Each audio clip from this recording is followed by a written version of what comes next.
Sa pag-arangkada ng presidential bid ni VP Sara, nagsisimula na rin ang layag para sa mga posible niyang running mate. Ang tila nagpapataas ng kilay ngayon ang umuugong na Duterte-Aquino tandem. Yan ang agenda report ni Dexter Ganibe ng Abante. Ako si Sara Duterte. And the search begins. Kasunod ng deklarasyon ni Vice President Sara Duterte para sa kanyang presidential bid sa 2028.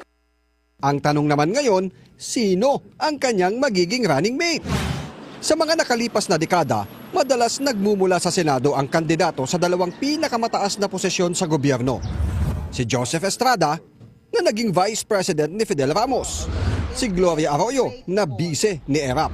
At si Kabayan Noli de Castro na VP ni Gloria.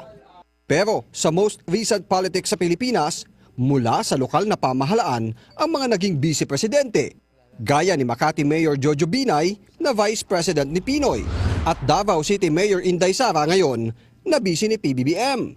Ngayon, maraming mga incumbent senator ang matunugang pangalan para tumakbo sa mas mataas na posisyon sa 2028 at posibleng maging running mate ni Inday Sara.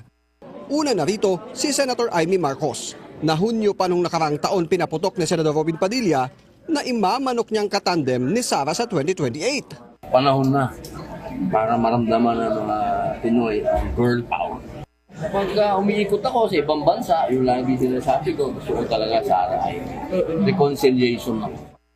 Pero bukod kay Amy, lumabas din ang pangalan ni Senator Bam Aquino mula mismo sa kanyang kasamahan sa United Opposition na hindi na raw nagulat sa plano ni VP Sara. Mas nakakagulat pa kung i-announce niya na vice presidential bet niya si Bam Aquino. Mas magugulat siguro ako doon. Pero posible kaya ang Sara Bam sa 2028? Lumakas ang espekulasyon na maghayag si Senador Bam sa kanyang idealist statement para sa paglilitis dito sa bansa ng mga kaso ng extrajudicial killing noong Duterte administration na nagpataas ng kilay ng mga kakamping. At mga kasamahan niya sa oposisyon na tumulong para maisulong sa International Criminal Court ang kaso laban kay Digong. Hanggang ngayon kasi, hindi pa malinaw kung ano ang intensyon ni Senator Bam sa pagbibitiw ng kontrobersyal niyang pahayag. Magme-make sense lang yan kung nag-audition siya para maging vice president ni Sara Duterte. Pero sa ngayon, spekulasyon yan. Hindi ko alam kung yan nga ang patutunguhan. So, hintayin natin kung anong mangyayari. Malalim ang ugnayang Duterte at Aquino. Si dating Pangulong Cory Aquino ang nag-appoint kay Digong noon bilang alkalde ng Davao City matapos ang EDSA Revolution. Nang maupo si Digong sa Malacanang, hindi niya siniraan ang kanyang pinalitan na si dating Pangulong Noynoy Aquino.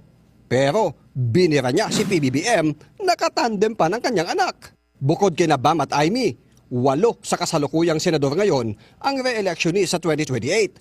At matunog din na posibleng maging katandem ni Inday Sara si Robin Padilla. Ang gagraduate naman sa Senado na si Sherwin Gatchalian, posible ring tumakbo sa mas mataas na posisyon. Bukod pa sa re-electionist na si Raffy Tulfo at ang baguhang mga senador na sina Erwin Tulfo at Rodante Marcoleta.